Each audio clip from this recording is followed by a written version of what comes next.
back here in the locker room. Billy Schweim, 97.3 ESPN and the 97.3 ESPN mobile app. I want to remind people we got the Housemaster Home Inspections Twitter poll question of the day. Which Philadelphia sports team will be hurt the most by the COVID-19 shutdown? At locker room 973 is my Twitter handle. Right now, the Eagles 8%, Phillies 48%, Flyers 24%, Sixers 20%. Keep the votes coming in. And Scotty McKay, now it's time for our Beach Patrol segment that we do throughout the summer, each and every Saturday in the locker room. And let's go to the sports hotline and welcome into the locker room. He's the captain of the Ocean City Beach Patrol, Mark Jamison. What's up, Mark? Not much. How's everything going? All right, Mark, you guys are running your test today, and I know a lot of the other beach patrols that we've already spoken to are either doing so or have done so. And how's the turnout?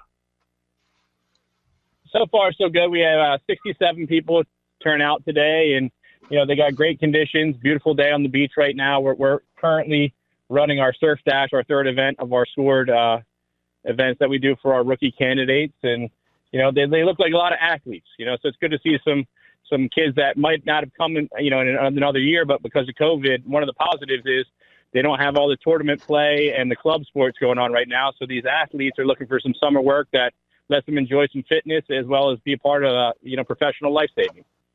And of course, I talked to you earlier in the week about some of the things that you're going to have to implement because of the COVID-19 for the guards on the beach patrol. How are you guys handling it so far?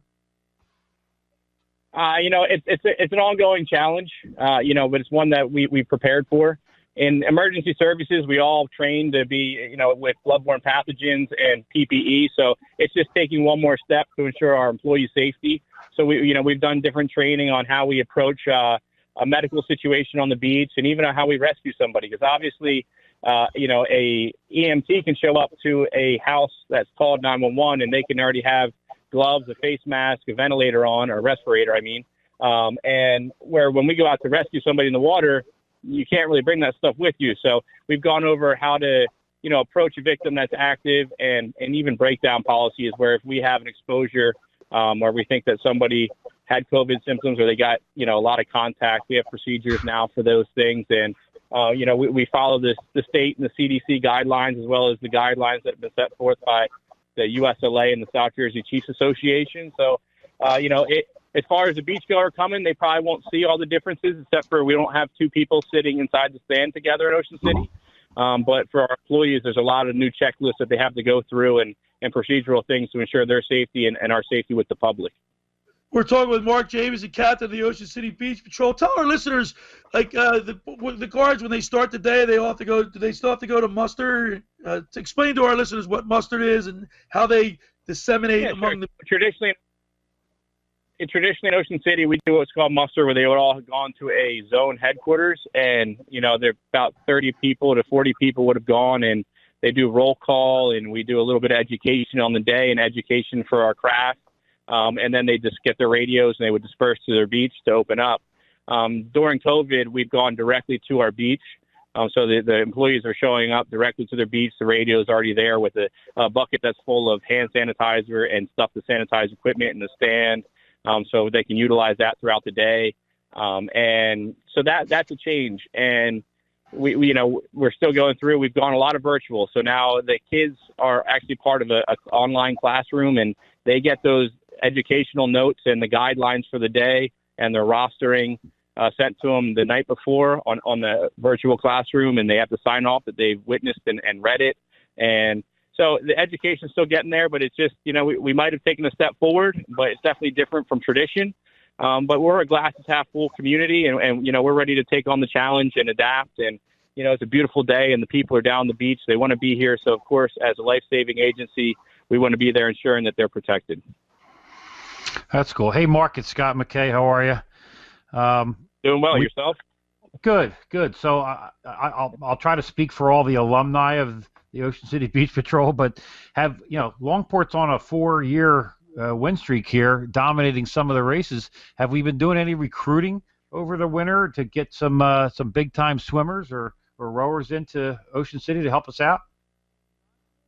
So yeah, always. I mean, myself and Captain Booth, and we have our pulse on the swim community, and we have Matt Garbett, and his family always has the pulse in the rowing. We're always out there reaching out. It looks like we have a couple kids here at the test that have some good size and maybe pull a boat around, and a lot of good swimmers here this year. As Joey Tepper's high school coach, Longport has been gifted with some talent there, and as we've all seen, South Jersey's has a lot of tradition, but it's a 3-man race, so the size of our beach patrol doesn't help us there.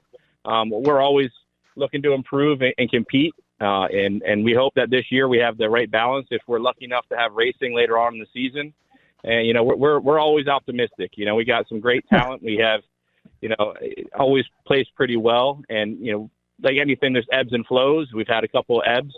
But, even last year, we didn't do great in jerseys, but out of the 24 races we were in, we placed in 21 of them. So, that's awesome. That's something that I still wear my hat proud of. And we had, 42 people compete out of town. So we're looking to keep those numbers high. And if there's competitions around and it's safe for our employees to go to them, we feel really good about where we're at as far as our returning athletes and what we have looking at today's perspectives, our prospects. And, as always, I won't be mad. Hey, guys,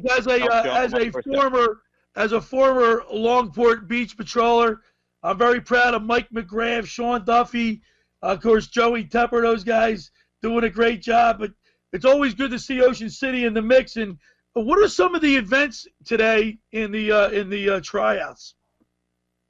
So we do a half-mile qualifier just because that's the South Jersey Chiefs certification thing, and so they just have to run that in under 3:45 to be able to participate in our test. And then we did a box swim that was approximately 500 meters long. And then we went into right now the surf dash, where they run about 75 yards from dry sand into the water. And it's really simulating kind of our short-term rescue. They get 2 rounds of that. And then today we're going to go with a 500-meter erg. Traditionally, we would do a 500-meter row in a lifeguard boat. But, due to the COVID situation, a lot of the patrols this year have heeded the warnings, and we've gone with the erg just because of sanitation. It's much easier to keep that in a controlled environment. We'll see what goes on there. And, I really believe that with the learning curve from crew guys to the lifeguard boat, we've had some really decent crew athletes try out in years past and not make it because they didn't take the time to learn how to row a Van Dyne, which is a unique thing from a cruise shell. And so this might allow some of those big guys that can pull a boat to get on. And, we're very optimistic towards the quality of lifeguard we're going to have this year out of the 2020 tests.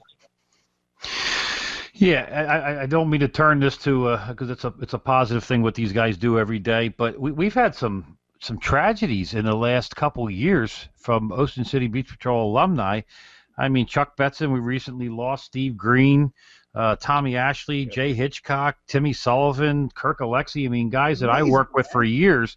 We've really been hit pretty hard with these deaths. It's kind of scary, man. What's going on, Mark? No, Look, it's been a rough go, and I was fortunate to meet and get to know people while I didn't work with them. And, the names you mentioned, and this year recently, Steve Green, whom I was very very close with his son Brad and Steve, and we were stand partners for a little while, so I got to know Steve very well. And obviously, Chuck has been the spirit of Ocean City athletics, not just the beach patrol, but he's a big ingrained part of South Jersey sports in general with the Betson connection, and all the names you mentioned before are legends in their own right within our ranks of the beach patrol here. And you see the loss in the morning, all the people that knew them, and I really reach out to their families, and their stories and their legends will forever live on through the history of our patrol. And Scotty McCray knows a lot of those characters. Yeah, I could tell some great stories about all those guys. Greg Brown too. I don't want to forget Greg. I knew I'd forget a name. So, and these guys aren't old. These guys aren't 85 years old. They're 60s, 40s, 50s. It's crazy. All taken before their time, and all for different causes and things. But it's one of those things you can never answer why something did happen. The one thing we can always look back and reflect on is the positives that they've had the impact on with them. And we always say a toast whenever we lose alumni just raise a glass, ring the bell, another one has fallen. May they be greeted by the lives they've saved as they reach heaven's gates. That's a little lifeguard toast we have, and it rings true in this case that, while all of them, we can all sit back and have a laugh, and knowing that the stories that we share amongst them. And I can remember talking to Tom Molyneux, my predecessor, talking about Sullivan, and his face would light up telling the story. And for someone to have an impact like that on the human, this is a testament to their character and what they've done. And all those guys and all those names, no one more than the other is lost by our family here at the Ocean City Beach Patrol. Well said, Mark, and we really appreciate you taking time. I know you're running the test today. Thank you so much for coming on. We hope the racing season goes off without a hitch. Of course, the locker room with Billy Schweim, Scotty McKay will be, and John McShane will be out there covering the races, and we hope to see you soon. Thanks, guys, for having me on, and hopefully we'll see each other on the races this year. Sounds good, Mark. There he is, Mark Jamison, captain of the Ocean City Beach Patrol. And let's just hope, Scooter, that we get back. Everything's opening up, and hopefully the races will continue without a hitch. The second hour of the locker room is brought to you by the Great Bay Country Club. It's a beautiful day. You want to get out? Go to Great Bay. They have a lot of great memberships, associate memberships. Give them a call. Great Bay Country Club in Summers Point. Go to greatbay.com or call them at 609-927-5071. Great Bay Country Club in Summers Point, New Jersey. See why it is always a great day at Great Bay. Hey, just about everybody in our area has heard about the Jersey Man and Philly Man magazine run by ex-Philadelphia tight end Ken Dunnick. But were you aware of the private business network they call the Legacy Club?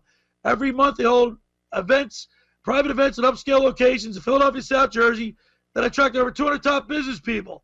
If you have an interest in attending one of these events and seems a fit for your business, send an email to ken@jerseymanmagazine.com or call them at 856-912-4007 for more information. All right, when we return, we'll wrap it up. You're listening to The Locker Room with Billy Schweim on 97.3 ESPN and the 97.3 ESPN mobile app.